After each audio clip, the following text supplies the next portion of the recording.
যুবক, এজন্যই আল্লাহর নবী বলেন, দুনিয়াতে যত সন্তান আগমন করে আল্লাহর ওলি হইয়া দুনিয়ায় আসে, এরপরে বাপ মার ভুল সিদ্ধান্তের কারণে এই সন্তানের বুজুর্গি নষ্ট হয়, এই সন্তানের বিলায়ত নষ্ট হয়, এই সন্তানের মারিফত নষ্ট হয়। যদি মা বাবা ভুল সিদ্ধান্ত না নিত, আমানতদারি ভালো করে আদায় করত, তাহলে আল্লাহর নবীর হাদিসের ভাষায় বোঝা যায়, আইসে যেমন অলি হইয়া কবরেও যাইতো আমার সন্তান আল্লাহর অলি হইয়া। ভুল সিদ্ধান্তের কারণে সন্তান পেটে আসা মাত্র মার অনেক দায়িত্ব শুরু হয়ে যায়। ভালো করে শোনো যুবক, সন্তান মা বাবা হলো তার সর্বপ্রথম শিক্ষক, ঘর হলো তার প্রথম বিদ্যালয়। সন্তান সর্বপ্রথম শিক্ষকের কাছ থেকে তার জীবনের সর্বপ্রথম বিদ্যালয় ঘর, এই সর্বপ্রথম মাদ্রাসা ঘর, এই ঘর থেকে যা দেখে, এই ঘরে যা সে শুনে, এই ঘরে যা সে বুঝে, বাপ মা তারে যা বোঝায়। কারণ বাপ মা হলো তার প্রথম শিক্ষক, জীবনের প্রথম শিক্ষক হলো মা বাবা। এই বাপ মার কাছ থেকে সন্তান শিশুকালে যা দেখে, শিশুকালে যা শোনে, মরণ পর্যন্ত এই শিক্ষাটা কলিজার ভিতরে আসর করে। কারণ সন্তানের দিল দেমাগ হলো কাদামাটির মতো, কাদামাটির ভিতরে আপনি যা খুশি তাই লিখতে পারবেন। মাটি যদি শক্ত হয়ে যায়, লিখতে চাইলেও লেখা যায় না। সন্তানের দিল দেমাগ হলো কাদামাটির মতো, কাদামাটির মতো। এজন্য আমার সন্তানকে শিশুকালে আমি যা দেখাবো, এটা কিন্তু কলিজায় লেখা হয়। শিশুকালে সন্তানকে যা দেখাবো, এটাই কিন্তু রেকর্ড হয়। চোখ হলো তার ভিডিও রেকর্ডার, কান হলো সন্তানের অডিও রেকর্ডার। চোখ দিয়ে আমার সন্তান যা কিছু দেখবে, চোখের মধ্যে রেকর্ড করে রাখবে। কানের মধ্যে যা কিছু শুনবে, কানের মধ্যে সে রেকর্ড করে রাখবে। কান হলো অডিও রেকর্ডার, চোখ হলো তার ভিডিও রেকর্ডার। এজন্য আল্লাহর নবী, রহমতের নবী, মায়ার নবী বলেন, উম্মতের দল, স্বামী স্ত্রী তোমরা গোপন সম্পর্ক, যেটা বৈধ গোপন সম্পর্ক, এটাও তোমরা দুধের বাচ্চার সামনে করবা না। নবীজি নিষেধ করেছেন। আমি আপনি বলতে পারি, হুজুর দুধের বাচ্চা বুঝে না, কিন্তু নবীর হাদিস বলে সন্তানে বুঝে, বুঝে বিদায় নবী নিষেধ করছেন। কথাটা বুঝছেন? দুধের বাচ্চার সামনে মা বাবার গোপন সম্পর্ক নবীজি নিষেধ করেন। কারণ হলো, সন্তান যদিও দুধের বাচ্চা, চোখ দিয়ে সে যে দৃশ্যটা দেখে, এই দৃশ্যটা চোখে এসে রেকর্ড করে রাখে। কান দিয়া যা কিছু শুনে, কানে রেকর্ড করে রাখে। বড় হওয়ার পর যখন সাপ্লাই দেয়, এতদিন যা রেকর্ড করেছে তাই কিন্তু সাপ্লাই দেয়। টেপের মধ্যে আপনি যদি গান রেকর্ড করেন, গান বাজবে। টেপে যদি আপনি কোরআন তেলাওয়াত রেকর্ড করেন, বাজাইলে তেলাওয়াত বাজবে, ঠিক না? এজন্য আমার সন্তানের চোখে আমি কি রেকর্ড করাবো, এটা বাপ মার সিদ্ধান্ত। এই সিদ্ধান্তে যদি বাপ মা সঠিক থাকেন, তাহলে আমানতদারি রক্ষা হবে, সন্তানের বুজুর্গিও ঠিক থাকবে, সন্তান কবর পর্যন্ত আল্লাহর ওলি হয়েই যাবে। আর যদি বাপ মা এই সিদ্ধান্তে ভুল করে, সন্তানের চোখে কি রেকর্ড করাবে, কানে কে রেকর্ড করাবে, এই ব্যাপারে যদি মা, এই ব্যাপারে যদি বাবা তিনি ভুল সিদ্ধান্ত নেয় রে যুবক, তাহলে সন্তানের ভবিষ্যৎ অন্ধকার হবে। আর এর জন্য দায়ী মা বাবা। পেটে থাকতেই তো আসর পড়ে, মার পেটও থাকতেই সন্তানের উপরে মা যা করে এটা আসরকে পড়ে। অভিজ্ঞরা অভিজ্ঞতার আলোকে বলেছেন, হাদিস না। পেটে সন্তান লইয়া যদি মা, পেটে সন্তান লইয়া যদি মা বেশি বেশি ঘুমায়, সন্তান অলস হয়। পেটে সন্তান লিয়ে যদি মা ঘরে টুকটাক কাম কাজ করে, সন্তান কর্মঠ হয়। পেটে সন্তান লিয়ে যদি মা বেশি বেশি গান শুনে, সন্তান বড় হইয়া গায়ক হইব, গায়ক খালি গান গাইব।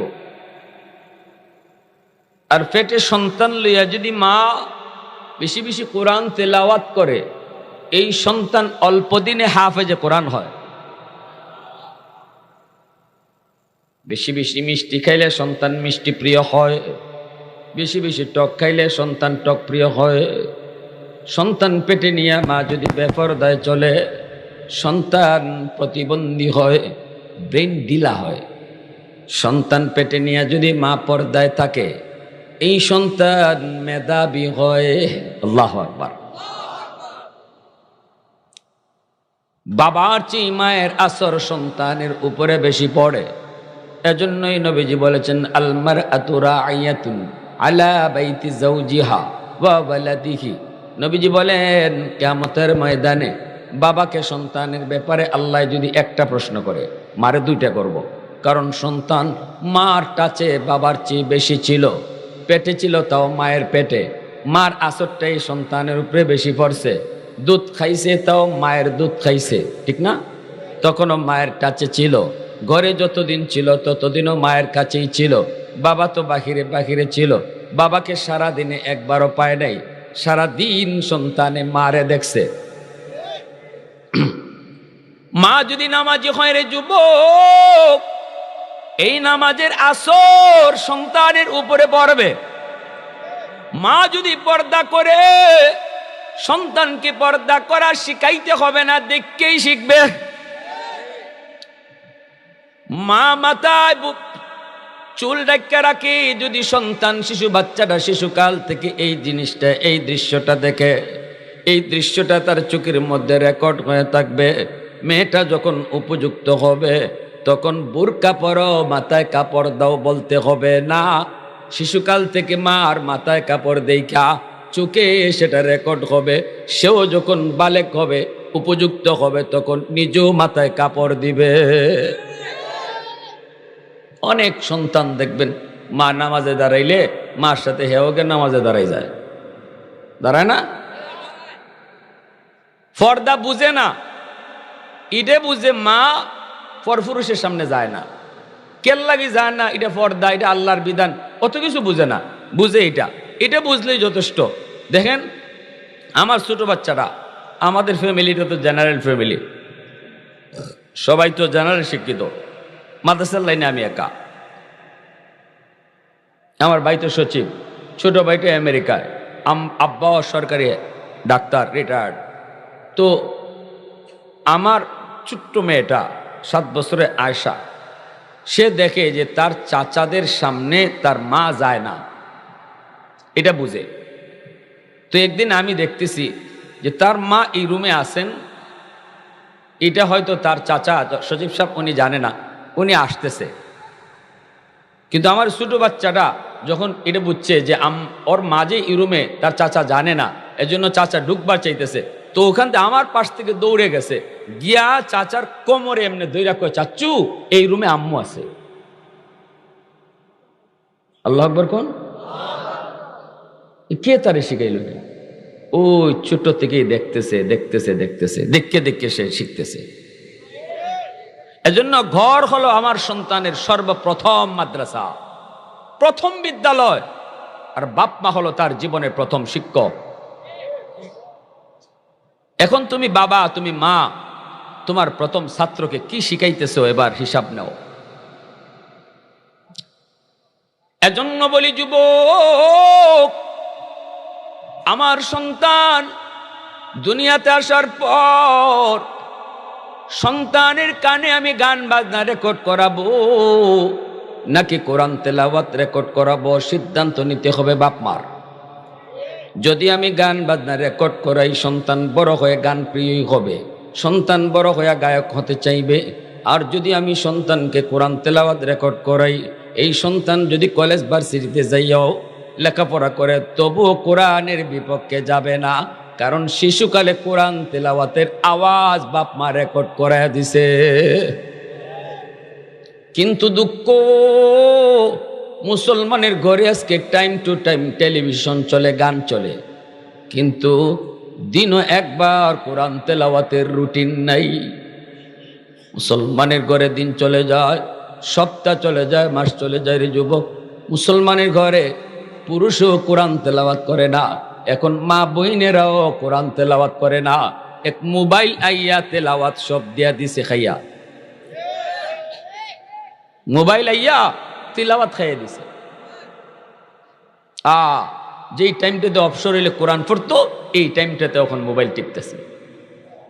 যেই সময়টাতে ঘুমাইলে পরে বাচ্চারে মায় ঘুমের দোয়া শিখাইতো, এই টাইমে মা মোবাইল টিপে টিপে ঘুমাইতেছে, সন্তানে ঘুমের দোয়াও শিখতেছে না। ঠিক না? আমাদের মারা তো ঘুমের সময়, আমাদের মারা, আমাদের চাচিরা শিশুকালে স্কুল মাদ্রাসায় ভর্তি হইবার আগেও ঘুমের দোয়া, খাওয়ানের দোয়া, কলিমা সাইরোটা, তারপরে আত্তাহিয়াতু, এই সব কিছু তারা গড়েই শিখাইলিছিল। কিতা করেন আপনারা? হ্যাঁ, আমার আব্বা, আমি ছোট্ট, আমার আব্বার অসুবিধা দিতেছে আপনাদের? আসলে আমাদের গন্ডগোল কোন জায়গায়, রোগটা কোন জায়গায়, এটা একটু ধরা দরকার। রোগ ধরলে তো চিকিৎসা, রোগ না ধইরা সারা যদি ডাক্তারে খালি টেস্ট আর এখনের যুগে তো টেস্টই চলছে, রোগ ধরাধরি না, আইলে 10টা টেস্ট লইয়াও, 20টা টেস্ট লইয়াও। এই টেস্ট করতে তুমি ফকির হও আর জিরো ও, ডাক্তারে আইসি আর গেছে কিতা। আর প্রতি টেস্ট থেকে ডাক্তারে একটা করে এত টাকা করে পার্সেন্টেজ পায়, যত টেস্ট বেশি লেখে তত ডাক্তারের লাভ। ঠিক না নি? রোগ ধরাধরিত নাই, চিকিৎসা আন্দাজি। রোগ হইলে আসমানো, চিকিৎসা জমিনও। আগুন লাগছে শেরপুর, পানি লইয়া যায় ফরিদপুর। বৈরবের নদীর নাম কিতা? মেঘনা। মেঘনা নদীর সব পানি যদি আপনি আগুন যেখানে লাগছে এখানে না দিয়ে ফরিদপুর নিয়ে ডালুন, শেরপুরে আগুন নিব? হুজুর, এখনের যুগের হুজুররা, আগের হুজুর নাই রে। কোন হুজুরের ফুতে আর কাম হয় না, পানি ভরা কাম হয় না। হুজুরের দোষ না, আগের হুজুররা যে কোরআন পুরে ফু দিছে, এখনের হুজুর ওই কোরআন পুরে ফু দেয়। কিন্তু আল্লাহর কোরআন আপনার ঘরে জেগে ঢুকবো, এই ঢুকার সময় দরজা খুঁজে। কোন দরজা? রহমতের দরজা। আল্লাহর কোরআন রহমতের দরজা ছাড়া ঢুকে না। যায় দেখে আপনার ঘরে কোরআন তেলাওয়াত হয় না, তাকের মধ্যে কোরআন ফালায় রাখছেন, দুলাবালু পরে, আল্লাহর কালামটারে যত্ন নেন না। টেলিভিশনের কভার আছে, টাইম টু টাইম টেলিভিশন চলে, গজবের দরজা খোলা, রহমতের দরজা বন্ধ। কোরআন গিয়া ঢুকতো কোন দরজা দিয়া? আল্লাহর কালাম ঢুকতো কোন দরজা দিয়া? গজবের দরজা দিয়ে ঢুকে না। যেই যুগে মুসলমানের ঘরে রহমতের দরজা খোলা ছিল, ফজরের পরে কোরআন তেলাওয়াত শোনা যাইতো, ওই যুগে ফুতে কাম হইতো। কেমন কাম হইতো? সিলেটের নুরুদ্দিন ঘরপুরি রহমতুল্লাহ আলাইহি শনি ও মঙ্গলবারে ফু দিতেন, হাজার হাজার মানুষ আইতো ফু নিবার লাগে, বোতলের মধ্যে পানি নিয়ে যাইত। হুজুর এত মানুষ ফু দিবেন কি কইরা? মাদ্রাসার সামনে বিশাল এক পুকুর ছিল, হুজুর কামে যাইতেন, হুজুর ফরানির যাইতেন, আর মানুষে কইতেন যে আমি পুকুরও ফু দিয়া গেলাম, পানি নিয়ে দাও। বুতল ফু না হগল, সবরে বুতল ফু দিলে সময় লাগবো কদ্দুর? হাজার হাজার মানুষে পুকুর থেকে বোতল বইরা পানি নিত, কাম হয়ে যেত। কারণ রহমতের দরজা প্রত্যেকটা মুসলমানের ঘরে খোলা ছিল। ঠিক না? আল্লাহর কালামের আসর আছে। এক লোক এসে লন্ডন থেকে, হুজুর আমার একটু ভালোভাবে একটা ফু দিয়া দেন, খাস ফু। হুজুর পুকুরের মধ্যে ফু দিয়া জানগা, আপনি এই পুকুরের ই কোনার থেকে ওই কোনায় ফু যায় কেমনে? তো গরফুরি সাহেব, এখন তোমার একই নয় নাই? কয় একই হয় হুজুর, কিন্তু ইতমিনানে কল্ব হয় না, আত্মার প্রশান্তি। এই জন্য আমি চাইছিলাম আমার একটু আলাদাভাবে একটা ফু যদি দিতেন। হুজুরে কয় আলাদা জগ আনছনি? বলে জি আনছি। কি যার জগ? কয় কাচের জগ। কয় ধরো ধরো। 2 হাত দিয়ে ধরছে। আমার হুজুররা কাছে ছিলেন, গরফুরি সাহেবকে ফু দিছেন, কাছের জগটা টাস টাস করে ভাঙ্গিয়া সব পানি মাটি পড়ে গেছে। আরো আসতে কোন আল্লাহ আকবার। কি রে ভাই, এজন্য উলামায়ে কেরামকে দোষ দিয়া লাভ নাই। ফখরে বাঙ্গাল রহমাতুল্লাহ আলাইহি এক নাস্তিকই কইছিল, কয় হুজুর এই ফু ফু ফু ফা দিয়া মানুষে আর কত দুকা দিবেন। নজরুল্লাহ জুরুহ নাস্তিকদের খামতি খালি কুসা দিয়া মাত্র নিয়ে কই ফু ফা দিয়া সাধারণ মানুষে আর কত দুকা দিবেন। হুজুর দোকান মানে দুকা কিসের? কই যে একটু ফু দেন আর মানুষও ফু ফাইয়া কি বলো জায়গা ফু ফাইছে। এই বাতাসের মধ্যে কি আছে? হুজুর কয় বাতাসে কি আছে তুমি টের পাও না? কয় না। হুজুর কয় টের পাইবাই কেমনে? তোমার জন্মে ঠিক আছে, তোমার তো বাপেরই ঠিক নাই। এই কথা কই তুই হের শরীর গরম হয়ে গেছে, চেহারা লাল হয়ে গেছে, এখন হাত পা গুছাইতেছে। ফখরে বাঙ্গাল রহমতুল্লাহ আলীকে ধরে ফেলবে। মানুষের সবাই জমা হয়ে গেছি গা, হের চিল্লানি শুননা। মানুষ কয় কিরে ভাই কি হয়েছে তোর? কয় না হুজুর আজকে ওই যেত। কি হয়েছে হুজুরে? কি করছে? হুজুর আমার গালি দিছে। হুজুর আপনি কি কইছেন? হুজুর কয় আমি তারে ফুতে যে কি হয় এটা বুঝাইছি, গালি না তো। কি হয়েছে? কয় হ্যাঁ আমারও কইছে আমরা যে কোরআন পড়ে ফু দেই, বাতাস দেই, এটা নাকি দুকা, এটাতে কিছু হয় না। তো আমি তারে বুঝাইলাম যে বাতাসেও কিছু হয়। কয় কেমনে? কই যে দেখেন আমি তারে মারিও নাই, হাতও তুলি নাই, বডিত কোনো টাচও করি নাই, শুধু একটা বাতাস ছাড়ছি, তাও কিন্তু একটা গালি, নাপাক বাতাস। এতই দেখুন তার চেহারা লাল হয়ে গেছে, বডি ফুললে গেছে। বডি থেকে আসর করছে কি করছে না? একটা গালির বাতাসে যদি তার বডিত গিয়ে এমন আসর করে, আল্লাহর কালাম পইরা বাতাস ছাড়লে যে আসর করে এটা বুঝাইলাম। কিরে ভাই, হ্যাঁ? এজন্য আমার ভাইরা বন্ধুরা শুনো, আমার সন্তান আমার কাছে বহুত বড় আমানত। এই সন্তান ঘরে আসার পর, দুনিয়া আসার পর সন্তান চায় মায়ের নামাজ পড়ব, নামাজের দৃশ্য সন্তানে দেখব। সন্তান চায় বাবায় নামাজ পড়ব, সন্তান বাবার সাথে নামাজে দাঁড়াইব। সন্তান চায় মায় কোরআন তেলাওয়াত করব, সন্তান মার পাশে বসে কোরআন তেলাওয়াত শুনব। মঈনুদ্দিন চিশতি রহমাতুল্লাহি আলাইহি চেহারা দেখা 90,000 হিন্দু মুসলমান হয়ে গেল। মা কই বাবা মঈনুদ্দিন, এটা তোমার কোনো ক্রেডিট নয়, এটা তোমার কোনো বাহাদুরি নয়, এটা আমি মার বাহাদুরি। কারণ আমি মা জীবনে কোনোদিন তোমাকে অজু সারা দুধ খাওয়াই নাই। কুতুবউদ্দিন বখতিয়ার কাকি রহমতুল্লাহি আলাইহির মা সন্তানকে যা শিখাইবার শিখাইতেছেন। এই যে বলতেছিলাম আমার শিশুকালের একটা কথা, আব্বার পাশে আব্বার এক বন্ধু দাঁড়ানো, আমি আব্বার কাছে গেলাম, যায় ঘেঁষাঘেঁষি করলাম, কিন্তু সালাম দিতে ভুল করছি। সালাম দিতে মনে নেই। শিশু বাচ্চারা অনেক সময় ভুল করতেই পারে, সালাম ঠিক মতো দেয় না, বাবা শিখাইছে এরপরও ভুল করতে পারে। আমি ভুল কইরা সালামটা দেই নাই। আব্বা আমাকে বলতেছেন বাবা সালাম কই। আমার বয়স তখন এই 8-9 বছর, 8-9 বছর। আমি সাথে সাথে বললাম আসসালামু আলাইকুম চাচা, আসসালামু আলাইকুম।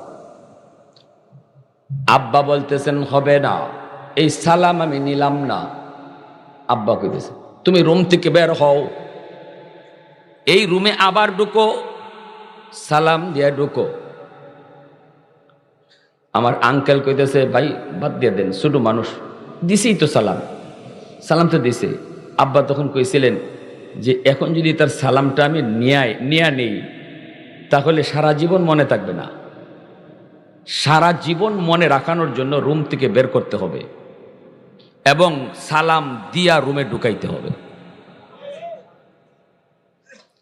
30 বছর আগের সেই কথা এখন আমার মনে রয়েছে। কেন? কারণ আব্বা আমার রুম থেকে বের করছিলেন। বাবা হওয়া সহজ, আদর্শ বাবা হওয়া কঠিন। মা হওয়া সহজ, আদর্শ মা হওয়া কঠিন। নবীর দরজা বন্ধ, কিন্তু মঈনুদ্দিন চিশতি আসার দরজা বন্ধ হয় নাই। নবীর দরজা বন্ধ, আব্দুল কাদের জিলানী আসার দরজা আল্লাহ বন্ধ করেন নাই। ফখরে বাঙ্গাল আসার দরজা আল্লাহ বন্ধ করেন নাই, মুফতি আমিনী আসার দরজা আল্লাহ বন্ধ করে নাই, ঠিক কিনা জোরে বলেন? এমন আল্লাহর অলিরা চলে গেছেন, অলির দরজা আল্লাহ খোলা রাখছে। মাগো ও মা ফখরে বাঙ্গাল রহমতুল্লাহ আলাইহির মার মতো মা হও, বাবার মতো বাবা হও, তোমার সন্তানকে আল্লাহ ফখরে বাঙ্গাল কবুল করবে। এই সন্তান কুতুবউদ্দিন বখতিয়ার কাকির মা সন্তানকে নিয়ে উস্তাদের কাছে হাজির হলেন। উস্তাদজি, আমার সন্তানকে আপনি আলিফ বা তা সা শিখায়া দেন। এই বইলা মা চলে আসলেন। এইবার উস্তাদে কয় বাবা পড়ো আলিফ বা তা সা, পড়ো আলিফ বা তা সা। এইবার কুতুবউদ্দিন বখতিয়ার কাকি কয় না গো উস্তাদজি, আলিফ বা তা সা নয়, আলিফ লাম মিম যালিকাল কিতাবু লা রাইবা ফিহি। এইভাবে উস্তাদের সামনে এক বসায় 15 পারা হিফজ শোনায় দিলে। উস্তাদ কয় বাবা কুতুবউদ্দিন, তোমার মা কেন এমন মজাক করলো, কেন এমন ঠাট্টা করলো? চলো মায়ের কাছে যাই। মার কাছে আইসা উস্তাদ চোখের পানি জড়ায় কয়, মা কেন তুমি মজাক করেছো, কেন তুমি ঠাট্টা করেছো? তুমি বলেছ তোমার সন্তানকে আমি আলিফ বা শিখাবো, কিন্তু তোমার কুতুবউদ্দিন আলিফ বা পড়ে নাই, সে তো আলিফ লাম মিম পইরা কোরআনের 15 পারা এক বসায় হিফজ শোনায় দিল। মা সাজদায় পড়ে কয়, উস্তাদজি খোদার কসম, আমি মা নিজেও জানি না আমার কুতুবউদ্দিন কেমন করে 15 পারার হাফেজ হইছে। তবে যদ্দূর মনে পড়ে আমার কুতুবউদ্দিনকে আমি যখনই দুধ পান করাইতাম কোরআন তেলাওয়াত করতাম। আমার সন্তান আমার কুতুবউদ্দিন মার দুধ খাইতো আর মার জবানে কোরআন তেলাওয়াত শুনতো। এ যুবক ও মা, তিলাওয়াত করলে যদি দুধের সাথে তিলাওয়াত যায় ঢুকে, আমি সন্তানকে দুধ পান করানোর সময় যদি টেলিভিশন দেখি গান শুনি, দুধের সাথে গানও ঢুকতে পারে কি পারে না? কেন এখন চোখের পানি জড়ায় কান্দি, হুজুর পানি পড়া দেন, তাবিজ পড়া দেন। ছেলে তো কথা শুনে না, মেয়েটায় কথা শুনে না, ছেলে তো বেয়াদবি করে, ছেলে তো বেলাইনে ব্যাপাতে চলে। রোগ কোথায় সেখানে চিকিৎসা করো। এজন্য বলি যুবক শোনো, সন্তানরে তুমি ডাক্তার বানাও অসুবিধা নেই, ইঞ্জিনিয়ার বানাইবা অসুবিধা নেই, প্রফেসর বানাও অসুবিধা নেই, জজ বানাও, ব্যারিস্টার বানাও, পাইলট বানাও অসুবিধা নেই, কিন্তু আমি বলবো আমার সন্তানের প্রথম পরিচয় ডাক্তার নয়, আমার সন্তানের প্রথম পরিচয় হলো সে মুসলমানের সন্তান। এজন্য সবার আগে তার জীবনের সর্বপ্রথম শিক্ষাটা হবে মুসলমানি। মুসলমানি নিয়া তারা ডাক্তার বানাও, মুসলমানি শিখায়া তার ইঞ্জিনিয়ার বানাও, মুসলমানি শিখায়া পাইলট বানাও, মুসলমানি শিখায়া তারে প্রফেসর বানাও। ডাক্তার হলেও আদর্শ ডাক্তার হবে, ডাকাত হবে না। ইঞ্জিনিয়ার হলেও মানুষ হবে, অমানুষ হবে না। 20,000 টাকার লোভে পইরা যেই ডাক্তার কই সিজার করতেই হবে, নাইলে মাও মরবো বাচ্চাও মরবো, অথচ ডাক্তারে জানে নরমাল ডেলিভারি। ডাক্তার জানে বাচ্চার পজিশন বড় ভালো, নরমাল ডেলিভারি হবে, সিজার লাগবে না, কিন্তু বিল কম হবে। সিজার করলে 20,000 টাকা বিল। এই বিলের লোভে পইরা যেই ডাক্তার কয় সিজার করতেই হবে, এই ডাক্তারের ডাক্তার কইবেন না, ডাকাত কইবেন। জোরে কোন তেহে তো ডাক্তার হইছে, মানুষ হইতে পারলো না, ঠিক না? কারণ তার কলিজার ভিতরে ওই মুসলমানি শিখায় তার ডাক্তার বানানো হয় নাই, কলিজার ভিতরে এই শিক্ষা দেওয়া হয় নাই এ জীবন জীবন নয়, মরণের পরের জীবনটাই আসল জীবন। আপনার সন্তানকে যদি 5 বছর নুরানি মাদ্রাসায় পড়ান, শুরুতে যদি তারে মুসলমানের সন্তান বানাইয়া তারে হাই স্কুলে দেন, 5টা বছর মাদ্রাসায় পড়ান, কারণ মানুষের জীবনের মূল ফাউন্ডেশন হলো শিশুকাল। ফাউন্ডেশন যদি মজবুত হয়, ঘর মজবুত হয়। শিশুকালটা যদি তারে মুসলমানি শিখায়া বড় করেন, আল্লাহর পরিচয় শিখায়া যদি তারে হাই স্কুলে দেন, তাহলে এই ছেলের ফাউন্ডেশন মজবুত হবে, এই বাচ্চাটার ফাউন্ডেশন মজবুত হবে। উলামায়ে কেরাম এজন্যই মাদ্রাসার নুরানি বিভাগে স্কুলের সমমানের অঙ্ক ইংরেজি ঢুকাইছেন। 5 বছর আপনি প্রাইমারিতে পড়াইতে হবে না। আগডুম বাগডুম গোড়াডুম সাজে ডাকডুল বাজে তো কি হইছে? ডাকডুল বাজে তো কি হইছে? ব্যাঙ্গের ফাল সাইকেল দৌড়ানি 5 বছর শিখাইয়া লাভটা কি হইছে? এই 5টা বছর আপনার সন্তানকে আপনি নুরানি মাদ্রাসায় পড়ান। মুসলমানের সন্তানের লেখাপড়া শুরু হবে মাদ্রাসা দিয়া। আমি আওয়াজ দেও না কেন? মুসলমানের সন্তানের জীবনের লেখাপড়া শুরু হবে আল্লাহর পরিচয় দিয়া। লেখাপড়া তো ওটার নাম যেই পড়ার মধ্যে আমার আল্লাহর পরিচয়, যেই পড়ার মধ্যে আল্লাহর পরিচয় নাই এটা পড়ালেখা হইতেই পারে না। এজন্যই জিব্রাইল যখন কইছে নবী গো পড়েন, ইকরা, নবী কই আমি পড়া জানি না। জিব্রাইল কই পড়েন, নবী কই আমি পড়া জানি না। জিব্রাইল কই পড়েন, নবী কই আমি পড়া জানি না। এরপরে জিব্রাইল কয় ইকরা বিসমি রাব্বিকাল্লাযী খলাক, পড়েন আপনার রবের নামে। তখনই নবী পড়া শুরু করছেন। আল্লাহ নবী তখন বুঝাইছেন জিব্রাইল 3 বার পড়ি নাই, কারণ কার নামে পড়ব জানি না, এজন্য পড়ি নাই। আমার আল্লাহর নাম ছাড়া যেই পড়া এই পড়া পড়া নয়। যখনই তুমি কইছো তোমার রবের নামে পড়ো, তখনই আমি পড়া শুরু করলাম। এজন্যই বাইরে আল্লাহ পবিত্র কোরআনে সূরাতুর রহমানের মধ্যে শুরুতেই কথা উল্লেখ করেছেন, আর রহমান আল্লামাল কোরআন খালাকাল ইনসান। মানুষ বানাও আগে সন্তান রে। মুরগির বাচ্চা জন্ম নিলে মুরগি হয়, মানুষের বাচ্চা জন্ম নিলে মানুষ হয় না, মানুষ বানাইতে হয়। আল্লাহ বলে মানুষ বানানোর তরিকা হলো তারে আগে কোরআন শিখাও, কোরআন শিখাও, আমি আল্লাহর পরিচয় শিখাও। ওই মক্তবে না, 5 বছর নুরানি মাদ্রাসায় পড়াও। কলিজার ভিতরে স্লোগানগুলি লিখায় দাও। এ জীবন জীবন নয়, মরণের পরের জীবন আসল জীবন। আর এই জীবনের প্রতিটা কাজের হিসাব আল্লাহর সামনে পাই টু পাই দিতে হবে। সন্তান এই থিওরিটা কলিজায় লইয়া ডাক্তার হোক, ইঞ্জিনিয়ার হোক, প্রফেসর হোক, পাইলট হোক, ডাকাত হবে না, দুর্নীতি করবে না, কলমের খুচায় কোটি টাকা বিদেশ পাচার করবে না। কারণ সে জানে শিশুকালে তার কলিজায় এই শিক্ষাটা ঢুকাইয়ে দেওয়া হয়েছে। এজন্য ধর্মীয় শিক্ষা আল্লাহর পরিচয় কলিজায় না ঢুকাইয়া যে যত বড় শিক্ষিত হইব এ তত বড় ডাকাই দিব। কথাটা শক্ত হয়ে গেলে একবারে 100%ই কেউ মানলে মানেন, না মানলে নাই। আখেরাতের ভয় না লইয়া, আখেরাতের ভয় কলিজায় না নিয়া, আখেরাত না বুঝিয়া আল্লাহর সামনে জবাব দিতে হবে, জবাবদিহিতামূলক শিক্ষা ব্যবস্থায় তার পড়ালেখা না করাইয়া শুধু জাগতিক শিক্ষায় সে যত বড় শিক্ষিত হইব তত বড় ডাকাইত হইব। প্যারে হাজির, মানুষের চোখে ফাঁকি দিয়া কোটি কোটি টাকা এদিক সেদিক করার কত সুযোগ রয়ে গেছে, টেরই পাইবে না। কিন্তু তার কলিজায় এটা যদি তাকে কেউ না দেখলেও দেখেন কে? এটা তো আপনার সন্তানের শিশুকালে আপনার শেখানো দায়িত্ব। এটা মাদ্রাসায় যদি না পড়ে, তারে যদি পরিবেশে ভর্তি করানো না হয়, তো শিখবে কোত্থেকে, জানবে কোত্থেকে, জানাইবে কে তারে? উলামায়ে কেরাম আপনাদের দিকে খেয়াল করে, গোটা মুসলিম উম্মাহর কথা খেয়াল করে আজকে মাদ্রাসার প্রাইমারি 5 বছর নুরানিতে স্কুলের সমমানের অঙ্ক ইংরেজি যোগ করেছেন, সিলেবাসে আনছেন।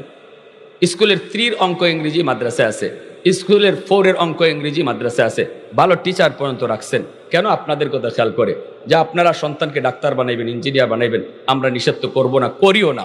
কিন্তু এই সন্তানের তার জীবনে মূল ফাউন্ডেশন যে 5টা বছর শিশুকাল, ওই শিশুকালটা তারে মাদ্রাসায় পড়াইয়া এরপরে তারে ডাক্তার বানায়। আমাদের সন্তানরা তো আমরা নিয়তই করে লিছি মাদ্রাসায় পড়াইমো, আমরা তো ডাক্তার ইঞ্জিনিয়ার বানাইবে নিয়তই না। অতএব আমরার লাগি এই সিলেবাস পাল্টানি হইছে না, সিলেবাস পাল্টানি হইছে আপনারার লাগি। এরপরে যদি আপনারা সন্তান মাদ্রাসায় না দিন, তাইলে জবাব আপনারা আল্লাহর কাছে দিয়েন। আমরা চেষ্টা যদ্দূর করে আলেমদের পক্ষ থেকে করছি। আমরার কাম তো হইলে আপনারা বুঝানি, ফিটাইয়া কেউরে আনা, কেউরে ফিটাইয়া নামাজি বানানো, কেউরে দইরা যাইতে আনলে বাচ্চা ভর্তি করা, এটা আলেমের দায়িত্ব না, এটা নবীরও দায়িত্ব ছিল না। উলামায়ে কেরামের কাম ওমা আলাইনা ইল্লাল বালাগ, বুঝাইয়া দাও সহজ কথাটা। আল্লাহ কই কেডায় মানবো মানতো না এটা আমি আল্লাহ জানি, তোমরা কাম খালি কইয়া যাও গা, ঠিক না? যখন আলেমদের কাম কইয়া যাওয়া, আপনি গাড়ি ভুল করছেন, যাবেন ঢাকায়, উঠছেন সিলেটের গাড়ি, আমি গিয়ে আপনারা অদ্দুরি খালি কইমু ভাই কই যেতেন ঢাকা, ভুল গাড়ি, সিলেট যাবে, এটা গাড়ি বদলান। বুদ্ধিমান গাড়ি বদলাবে, ঠিক না? আর বুকা কদ্দুরমিয়া ওয়াজ ওয়াজ সব জায়গা কইল না, খুব কষ্ট করে সিট কাটছি, বইছি তো বইছি, নিয়ত আমার ডাকা, গাড়ি এবার যে বাই খুশি যাক। হ্যাঁ, আমাদের এরকম কিছু মুসল্লি আছে, হুজুর আপনার ওয়াজ আপনি করে যান গা, আমি গাড়ি বদলাইতাম না, ঠিক না? আপনার ওয়াজ আপনি কইরা যান, গাড়ি আমি বদলাই, আমিও আপনার টান্না গাড়ির থেকে নামাইবার দায়িত্ব লিয়ে আইছি না। কথাটা কঠিন হয়ে যেতেছে, কষ্ট পাইতেছে। আল্লাহ নিজে কইছেন লাস্তা আলাইহিম বিমুসাইতির, বন্ধু তুমি দারোগা না, তোমার দারোগা বানাই পাঠাইছি না যে দৈরা দৈরা নামাজি বানাইতে। কও নামাজের কথা, কও ভুল গাড়ির কথা, কও নিয়ত তোমার জান্নাতে যাওয়ার, আমরা সবার নিয়ত কই দিতাম জোরে মতো, ই কথা কও। এরপরে কও গাড়ি কিন্তু জাহান্নামে, যে গাড়ি তুলছো এটা জাহান্নামে, এই কথাটা কইয়া যাওগা তুমি। এখন এ গাড়ি বদলাইব কি বদলাইতো না এটা তোমার বিষয় না, এটা আমি আল্লাহর সাবজেক্ট, ঠিক কিনা জোরে খান? এটা আমি আল্লাহর সাবজেক্ট, হেদায়েত আমি আল্লাহর হাতে। আল্লাহ আমাদের সহি বুঝদান করো। এজন্য আপনাদের হাতে পায়ে ধরে বলবো, সন্তানটারে মুসলমানের সন্তান আগে বানান, আল্লাহর পরিচয় শিখান, আগে মানুষের বাচ্চা বানান। আল্লাহ বলে আমার পরিচয় যে শিক্ষার ভিতরে আছে, এই শিক্ষার দ্বারাই তোমার সন্তান মানুষের বাচ্চা হবে। এজন্য 5 বছর মাদ্রাসায় পড়ান। এরপরে যদি সন্তানকে আপনি বলেন না হুজুর আমি আমার সন্তানকে হাফেজ বানাবো, আলেম বানাবো, তাহলে তো আমরা বলবো নূরুন আলা নূর, এর উপরে কোনো সিদ্ধান্ত হয় না। যেই বাবার সন্তান হাফেজ কোরআন, যেই মার সন্তান হাফেজ কোরআন, যেই বাবার সন্তান আলেমে দিন, এই বাবা দুনিয়াতেও বাদশা, আখেরাতেও বাদশা। কিয়ামতের ময়দানে আল্লাহ পাক একটা নূরের মুকুট, নূরের পাগড়ি হাতে নিয়ে আল্লাহ হাসরের ময়দানে দাঁড়ায় বলবে কই তোমরা বাপ মা, কই তোমরা বাপ মা? নবীর বাপ মা আয়া কই বল্লা আমি তো অমুক নবীর আম্মা, আমি তো অমুক নবীর আব্বা। আল্লাহ বলবেন আমি কোনো নবীর বাপ মারে খুঁজি না। তখনই একজন হাফেজের মা, হাফেজের বাবা, আলেমের বাবা, আলেমের মা আইসা কইব আল্লাহ আমি তো অমুক হাফেজ সাহেবের আম্মা, অমুক হাফেজ কোরআনের আব্বা। আল্লাহ হাসুরবাসীর সামনে আল্লাহ পাক ডাক দিয়ে বলবে বান্দারে আমি তো আজ তোমাকেই খুঁজতেছি। দুনিয়াতে তোমার সন্তানের মাথায় পাগড়ি পরাইলো মানুষ, আর হাসরের ময়দানে তোমরা বাপ মার মাথায় পাগড়ি পরাইমু আমি আল্লাহ। মান করা আল কোরআন ওয়া আমিলা বিমা ফিহি উলবিসা ওয়ালিদাহু তাজান ইয়াউমাল কিয়ামা দাউহু আহসানু মিন দাউইশ শামস। নবীজি বলেন হাফেজ কোরআন আলেমে দিনের বাপ মার মাথায় পাগড়ি পরাইবেন আল্লাহ, মুকুট পরাইবেন আল্লাহ। যেই মুকুটের পাওয়ার হবে সূর্যের পাওয়ারের চেয়েও বেশি। কেন বাপ মারে এতটা সম্মান আল্লাহ দিবেন? কারণ হলো দুনিয়ার জগতে বাপ মা অনেক মুজাহাদা করছে, অনেক জিহাদ করছে। সমাজের 100টা ছেলের ভিতরে 90টা ছেলে স্কুলের দিকে গেছে, 10টা ছেলে মাদ্রাসার দিকে আসছে। যেই বাবা সন্তান হাতে নিয়ে মাদ্রাসার দিকে রওনা দেয়, গোষ্ঠীর লোকে তারে বাধা দেয়, আপনজনে তারে বাধা দেয়, সমাজের লোকে তারে বাধা দেয়, ফুলাটারে মাদ্রাসায় দিও না, মাদ্রাসায় পড়লে পরে কি হবে, সার্টিফিকেট নাই, কেমনে চলবে, কেমনে খাইবে, চাকরি পাইবে না, জীবনটারে ধ্বংস করো না, সন্তানটারে গাঙ্গে বাসেও না। কত কথা মার শুনতে হলো, কত কথা বাবার শুনতে হলো। এরপরও যেই বাবা যেই মা শুধু আমি আল্লাহকে খুশি করার জন্য সমাজের সব মানুষের নাকশ কইরা আমাকে খুশি করার জন্য মাদ্রাসার দিকে রওনা দিছি, ওই দিনই আমি আল্লাহ তার বাপ মার জন্য পাগড়ি বানায় রাখছি। আরো আস্তে করুন সুবহানাল্লাহ, আর একটু জোরে করুন সুবহানাল্লাহ। কিয়ামতের ময়দানে আল্লাহর হাতে পাগড়ি পরার নিয়ত কার কার আছেন? আল্লাহর হাতে পাগড়ি ভর্তা। আল্লাহ কবুল করো, জোরে কোন আমিন। আর একটু জোরে কোন আমিন। আমার সন্তান কবরের পাশ দিয়া গান গায়া যাবে নাকি আমার সন্তান কবরের পাশে ইয়াসিন পড়া যাবে, এই সিদ্ধান্ত নিবে মা আর বাবা। আমার সিদ্ধান্ত যদি সঠিক হয় সন্তান কবর দেখিয়া সূরা ইয়াসিন পড়বে, আমার সিদ্ধান্ত যদি ভুল হয় সন্তান কবরের পাশ দিয়া সারে গামা বাজায় যাবে। কোন এখন কি কর? জুনাইদ বাগদাদি রহমতুল্লাহ আলাইহি স্বপ্নে দেখেন জাহান্নামী মানুষ হাজির, অদ্ভুত চেহারা। কি রে ভাই, তুমি কেডা? হুজুর, আমি আপনার গ্রামেরই একজন মানুষ, কবরে খুব কষ্টে আছি, আযাবে আছি। হুজুর, আল্লাহ আমারে জানাইছে যদি আমার মেয়েটা, আমার দুনিয়াতে কোনো আওলাদ নাই, একটা মেয়ে রেখে আইছি, কিন্তু দোষ আমার এটাই, আমার মেয়েটারে আমি দিন শিখাই নেই, যার কারণে মেয়েটা চরিত্রহীনা, নষ্ট, অন্যায় করে, গুনাহ করে। আল্লাহ আমার উপরে এত নারাজ। আল্লাহ করে, বান্দা তুই যদি বাচ্চাটারে দিন শিখাই আইতে, আজকে তোর যত গুনাই থাকুক ওই বাচ্চাটার নেক আমলের উসিলায় আমি আল্লাহ তোরে মাফ করে দিতাম।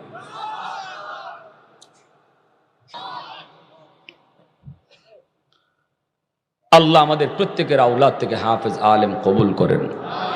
আর নবী বলেন 4 দলের ভিত্তিতে তাকবায়, কুন আলিমান আও মুতাআল্লিমান আও মুহিব্বান আও মুঈনান ফালা তাকুন খামিসা।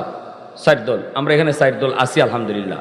রাসূল কইছে হয় আলিম হও যদি জান্নাতি দল চাও, অথবা তালেবে ইলম হও, আলেম হইতেছো, শিখতেছো, নতুবা আলেমদেরকে মহব্বত করো।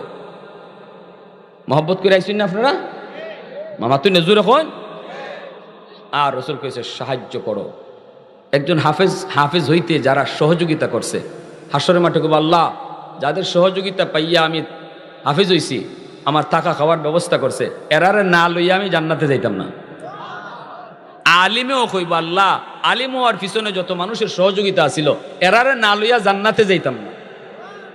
এজন্যই আলেমের সাথে আল্লাহর নবীর হাদিসে কতজন লোক জান্নাতে যাইব নির্ধারিত ফিগার নাই। ব্যাখ্যা হলো বরযাত্রীর মতো মানুষ জান্নাতে ঢুকবো। কোন আলেমের সাথে 6,000, কারো সাথে 6 লাখ, কারো সাথে 6 কোটিও ঢুকবো। যার মকাম, যার মর্যাদা যত বেশি, যার মুহিব্বিন যত বেশি, যার অনুসরণ যতজনে করছে, সে কোটি মানুষ লইয়াও জান্নাতে ঢুকবে।